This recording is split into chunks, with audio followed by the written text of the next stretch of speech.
I'm a patent attorney. They inspired me. So basically, I wanted to be in a career where it was an intersection between technology and law. Yeah, so I wanted to learn about like the new technologies and innovations that occur, but then also do a lot of reading and writing and research. So there's many different facets of how it would impact law. So for instance, like when it comes to patent searching, so AI has made it much easier for patent attorneys to look for prior art because it's making it more manageable, quicker. And so before AI, there was a lot of like Boolean searching. I don't know, now with AI, we're able to search using natural language, and it's much easier for people to search. So as an attorney, we have to meet 25 units of continuing legal education every 3 years. And so that part of the 25 units of continuing legal education is ethics that we have to also learn about. And so that refreshes us on like what is as ethical as an attorney versus ethical as a non-attorney. So that helps like refresh our minds. You just want to make sure that that's what you want to do, and it's not because you want to make a lot of money. Because you're gonna, assuming that you won't get a lot of financial assistance, you're gonna take out student loans. So you want to make sure that this is what you want to do. You're gonna be in a lot of debt. You need to be a good communicator because you have to talk to people, your clients that don't know anything about law. Most likely, you have to be a critical thinker, analytical thinker, and then you have to be a good writer. My name is Mansi, Caity. I am the Chief Financial Officer at a company called ChargePoint. ChargePoint makes electric car chargers. You would have seen them around town, so we build the chargers and the software that sits on top of the charger. Company culture is extremely important because that's what keeps the people engaged and it keeps the people with you, right? Especially in Silicon Valley, there are so many job opportunities. People tend to switch jobs every 2 years, but there are great opportunities everywhere. But what keeps you at a company is the culture, it's the people. You feel like you belong, right? So it's a very, very important part of any company. We at ChargePoint put in a lot of effort to make sure that we have a strong culture. We have people operations team, which is HR, human resources, you guys can handle that. But I think all the executives are equally responsible for making sure that the culture is strong, because if they see it at the top, it kind of trickles down and everybody kind of follows. So you just have to plan ahead. You have to be able to look out 3 years. That's what I actually do in my role. I have a business plan which looks out 3 years. It takes into consideration all of these ups and downs, and we plan for it beforehand. You can't be caught off guard because then you don't have enough time. So for example, one big key part of what I do is managing cash and cash flow, right? I need to make sure that our company has enough cash so that we can make payroll, we can pay our employees, right? We can pay our vendors and our suppliers. You don't want to be in a situation where you run out of cash and then you have to scramble and you have to kind of raise money at really, at rates that are not beneficial for you, right? We have a detailed business model, a detailed financial plan, which we build on Excel spreadsheets and all that stuff that takes into consideration all how much are we going to make, how much are we going to spend, so what's our profit, how much more are we going to need, and what do we need to do now to make sure that we have enough money in case things go. I think it's a great opportunity. If you're, generally folks are interested in tech, but if you're not interested in tech, then finance is actually a really, really good option. It's very business focused, very strategic. The good part about it is I can be in any company. I can be at Kaiser, or I can be at Apple, or because finance is finance everywhere. Right? I wanted to be at ChargePoint because it's a company that's good for the planet, right? We're enabling electric cars, so that if I wasn't in finance, then I can't directly impact the planet if I don't have an undergrad degree related to that, right? So versatile for women, it's great because there are options of taking part-time jobs or taking a break when you have a child or whatever. So in my company, half are male and half are female in finance. Most of the departments are more male than female, right? So it's actually a really good, nice, generally from a career standpoint. We are here with citizens of Canada and Agolde. We're a company. We manufacture denim mainly, and we have outerwear as well, and tops and knits. I do PR and marketing, so Amy runs the company and oversees all of our sales and our branding. And so I'm more on the rollout of the collections, working really closely with our sales team and our designers on presenting the collections to the public. So whether that's our customers, press and media, so that can be editors or stylists, celebrities, influencers, television, any place you see the brand in the world. At our retail partners, so I'll work closely with Shopbop or Revolve. Anywhere where we see the brand show up is my realm. I would say our designers are like really connected to forecasting and to trends, and they're out in the world and constantly looking for inspiration, and so it's important that they have their fingers on the pulse. And so for myself, it's working really closely with them to understand their vision and their inspiration and make sure that that's like communicated throughout the season. I would say try a lot of things. And I think that if you know something that brings you joy or that makes you happy, I feel like getting an internship or exploring that feeling is so valuable. And like understanding what you don't love is just as special and valuable as understanding what you do love. So I would encourage everyone to an internship in like a field that meets their interest, because I think that is a great way to know what you want to do and what you don't want to do. Getting an inherent amount of quality into the product, and we were very restrained in our business practices. So we made sure to go very slow so we could grow over time and actually be both profitable and driving sales in equal measure. So my name's Caity McKinley. My partner is Kevin Korb. He's my business partner and my partner in real life. And together we have a brick and mortar store in downtown Saratoga that is a ping pong center. So you might be like, what the heck is a ping pong center? It's really a community space. He teaches lessons for kids. We have birthday parties, we have other types of events, and it's very community oriented. What's really cool is owning a small business and feeling like everything we do directly contributes back to what we're passionate about. I went to Stanford, he went to USC. He did more in the business route, and I was actually a biology person, and I never even really thought about building my own business until I met him. And I don't think it's something that you necessarily have to pursue education in. I think that if there's an interest that you have, or you don't even necessarily need to be interested in the topics in which he's the ping pong person, but I like the aspect of product management, marketing, that type of thing. I think a lot of skills up online. I think I got to a point where I wanted to have a little bit more flexibility in my schedule. So we set our hours. I no longer have to wake up at like 6 in the morning to commute to the city. So I think that that's a huge plus. I guess the light really turned on during the pandemic when everyone was like, we don't need to necessarily be doing these corporate jobs anymore that burn us out and don't fulfill us. It's cool that we can do something so wholesome and make a living off of it. He already ran a ping pong club for 5 years. Prior to this, it was a different model. It was really big and it was very successful. But then during the pandemic, we were like, let's get out of this rent situation for about a year ago. We decided we wanted to revamp but make it a lot smaller, more intimate, and more upscale. But you want to make sure that your math is solid, that you know your client base, and you pick a location that's going to serve you. So we picked Saratoga because we knew it was family oriented and a wealthy area that can support extracurricular activities. Resilient, resourceful, no fear of embarrassment. Totally cringy stuff, and you got to be okay with that.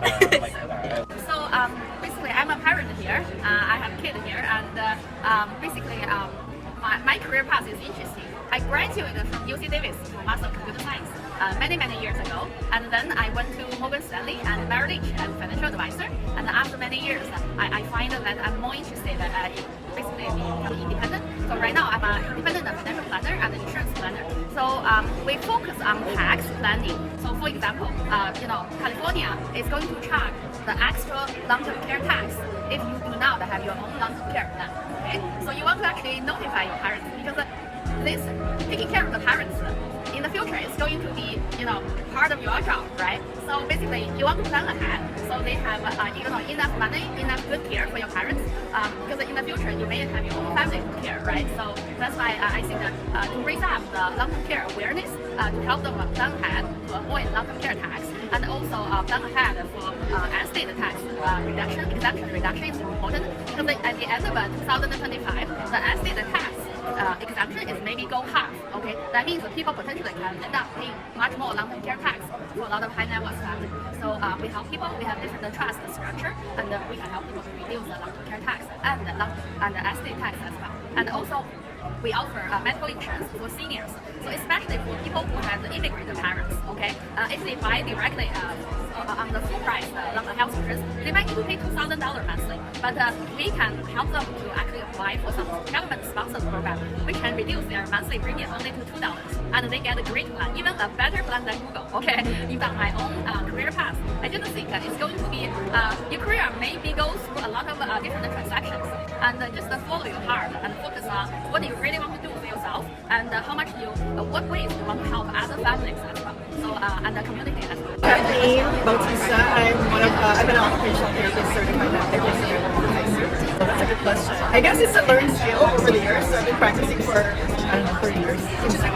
So it depends. Like if the patient, I see a lot of seniors right now. So whatever they actually want to do, for example, if they want to go back to playing pickleball, they want to use their hands for something, so you adapt it to in their terms, so they can actually even follow directions, like therapy plan and stuff like that. We also see babies sometimes, so babies with congenital.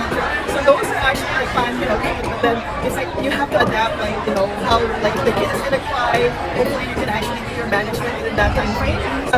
Kids, teens to me are the hardest, right? Because it's kind of you guys are all quiet, and I'm like, so what's going on? It's the parents are gonna talk to me, I need to know what grade age is there's a social component, so emotional component, so you have to kind of vary it. the emerging trends in occupational therapy, I think it's still like repetitive strain right now, and a lot of people, especially here, you're using devices quite a bit. So when I say like, oh, they come in for like thumb injuries, they're hurting, it's like, what might they be doing? You know, it's like, oh, I just woke up with this. I'm like, that's, to me, that's not, there's something going on. So you have to be a little tiny bit like knowing, the population around here, so being mindful of like, okay, so, but those things you can do in the application. Yeah, but probably we're all in tech, right? I wanted to become a doctor, but at that time when I did like occupation, I wanted something that's like after 4 years, because at that time it was bachelor's. I thought I wanted to get a nutrition, right? Anything but a nurse, because my sister's nurse, and most 4 years are nurses. And so I'm like, okay, if I go into a 4-year degree, not biology, if I don't go to med school, then I can still practice doing something. And then there was physical therapy then, and I heard about occupational therapy. So, oh, what is that? I'm like, oh, it's a functional use of your hands sort of thing. So I'm like, oh, actually, that's actually good. No regrets ever yet. And I get to get paid sooner than doctors. So my name is Lan Jensen. Professionals and students to do life learning together in terms of cybersecurity and protecting all digital assets. Okay, it's always adaptable. That's the thing. There's no absolute security. If you just say, hey, I've got the best system here, now I can relax and rest for 1 year or 2 years. No, that's not going to work. It's best is to be adaptable and stay in the know. Both sides will use AI to advance their games. We have heard about the deep fakes. Already tricking people, tricking a mother, giving money to a so-called daughter, because the daughter is so real with an actual person, of course, deep fake person and voice. So it's going to be harder in some ways, but it also calls for more people to then step up and also use AI to defeat them. Ultimately, I think it's the good will prevail, that's my belief. Curiosity, tenacity, and have fun also. So that have fun together with other people. Because without that, you won't be able to continue on. My name is Steve Chen. Right now, I'm on the high school board, but previously I worked in the industry, in the tech industry, in sales and marketing, and I sort of rose through the ranks for 30 years. And so I'm here to present a career in sales and marketing as an alternative to as an alternative choice. Easy. When I started in the semiconductor industry, and halfway through my thing, I thought semiconductors were dead, so I actually left the industry and went to something else. But now with AI, there's a huge more need for semiconductors and data centers, and so I think it's actually revitalized and shown how important the semiconductor industry is. So in a lot of ways, I think the demand for technology is going to be greater with AI than it probably was not, because it's an application. Good traits. So the first one is to have good communication skills. Second one is product knowledge. So the better you can explain the product, position it, makes you successful. And then the third, I think, is being organized. So having a priority list. You can't do everything, so you got to pick what's the most important things you need to do in your day. So I think those are great. Top tip: know what you want to do and be enthusiastic about it. So when you go into an interview, you want to sort of be clear. This is what you want and why you want it, and show some passion. Understand what the company does. Be thoughtful of kind of how you fit yourself in this company and what kind of skills you could add to this company and why you want to be there. Officer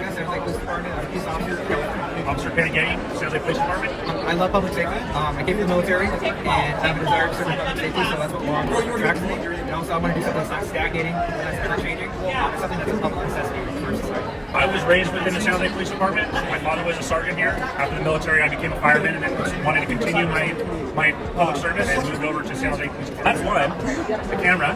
So we now wear cameras, right? We have drones. We have a lot of computer programs that help us with finding information about people.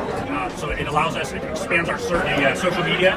You can now read social media. So be careful what you put on social media. I would say definitely honor, like having the integrity. It's okay to mess up as law enforcement officer. I can say that plenty of us do mess up on a day-to-day basis. It's not major mess ups like little hiccups. Not just having the integrity to understand that we did wrong and just move on. Fitness. you're going to need to know your job, know what the basics of your job is, right? So as a patrol officer, your basics are to know what stands out, what doesn't, what should be there, what shouldn't be there. You definitely have a lot of knowledge in your laws and what you can and can't do, because in law enforcement, a lot of the laws pertain to what you can and can't do. Right? Constitution is a big role. What goes on with the Constitution, with the Constitution. So it's a lot of knowledge, a lot of education, a lot of training. But then you have to have you need to be able to have the integrity within to be able to know that you're doing what's right and know the difference between right and wrong. My name is Michael Buchanan. I'm a firefighter with the Santa Clara County Fire Department, and I work right down the street at Saratoga. I think you have to have strong character, you have to be an honest person, and you have to have a work ethic that's second to none. It's hard work sometimes, it's long nights, long days, but it's worth it in the end. I've worked a lot of jobs before I became a firefighter where it was the same thing every single day, and now I get a job where I get to come in and I have no idea what's going to happen. Like, we start our shift at 8 o'clock in the morning, I show up a little bit early. If we get a call at 8:01, I could be out all day. It just depends on the day. You never know what it's going to be. Is it a medical call? Is it a structure fire? Traffic collision? So it's really exciting to know that some days are a little slower, some days are very busy. I wish I knew what it's like to be up for 36 hours straight. I've only had to do that once, but that was a long day and I was very tired. Luckily, we take care of each other in the fire service. We understand people get tired, and our captains and chiefs take care of us as their family. So we all got the coffee that we needed, and we all got the rest that we needed. But I didn't really experience that until last year, and it was a long day. Worth it in the end, a long day. I would go through all of it. I'd go through the 5 years of interviewing, the EMT, the paramedic school, the 2.5 fire academies I've been through. I would do it all over again in a heartbeat.